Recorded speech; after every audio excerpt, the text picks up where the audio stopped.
I want to get to this fourth principle before we close my part of the interview, which is culture, conscious culture. And what the book Conscious Capitalism mentions as the principles of conscious culture are open, honest communication, trust, accountability, transparency, integrity, and the L word that you mentioned, love, which again, we're not used to thinking of as applied to the workplace. In that context, it occurs to me that the opposite of a trusting workplace is a rules-ridden workplace. Right. And you say in your book, rules drive me crazy. They do. You said we need to get rid of rules, real and imagined, and encourage the independent thinking of others and ourselves, which is a really noble concept, and I agree with it.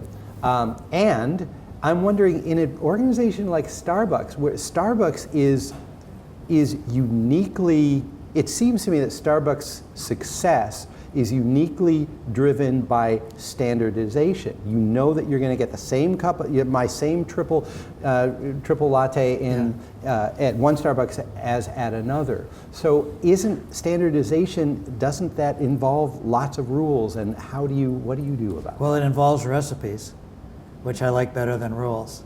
I think, don't misunderstand me. We had rules. We had accounting rules. Federal government said this is the way we have to account for things. We had safety rules. You know, don't close a store. Don't lock the front door without checking the bathrooms. Always have somebody at the front door while somebody's going to check the bathrooms. And so those things, safety, legal things, don't poison anybody. That was a real rule. Okay. But when I first got there, I didn't have experience in the food service industry, so I came out of the home furnishings industry, and land development. So I didn't understand how it all worked together, and so I had to hire people out of the fast food industry or the restaurant industry, and they came with their stuff, great stuff and some bad stuff. One of the bad things that they came with was manuals, the rule book, right? And I don't like manuals. I want people to think, but they said, well, we got to have these recipes. Okay. People have to know what to do. Are there manuals for baristas? There are manuals for now. There are, but I wouldn't call them manuals. I call them toolbooks. Okay, because when you think of a toolbox, right? If you're in the kitchen and one of those damn little screws in the light switch is loose, do you have to go to the garage to get a screwdriver? Or can you just go in and get a knife and tighten it down? I want people to think, right? So remember the movie 5 Easy Pieces? Anybody remember that movie about the chicken sandwich? Right?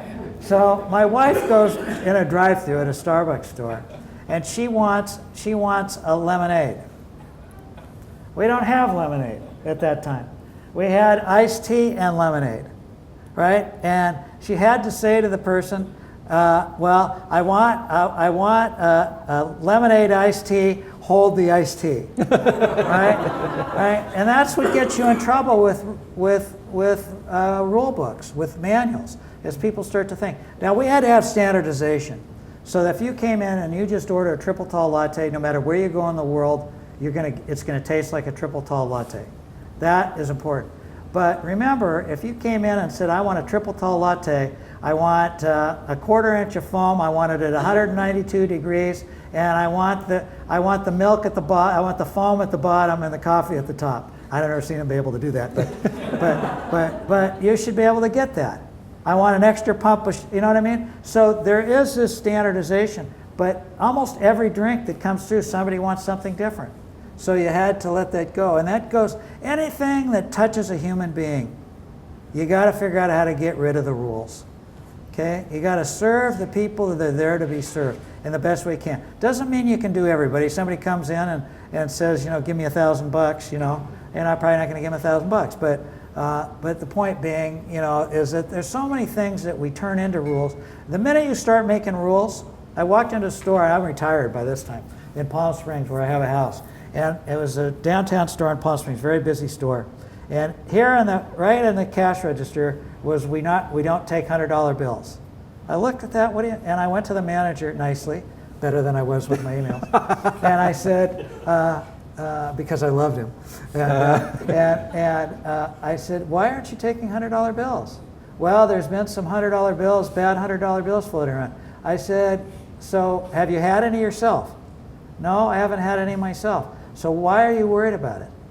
Right? You know what to look for. And I said also, there's a machine, if you call the office, there's a machine that will read, if you're unsure, you can put it through the machine, it'll tell you whether it's a good $100 bill or not. But the minute you start making rules, companies start making rules, people want to make up their own rules.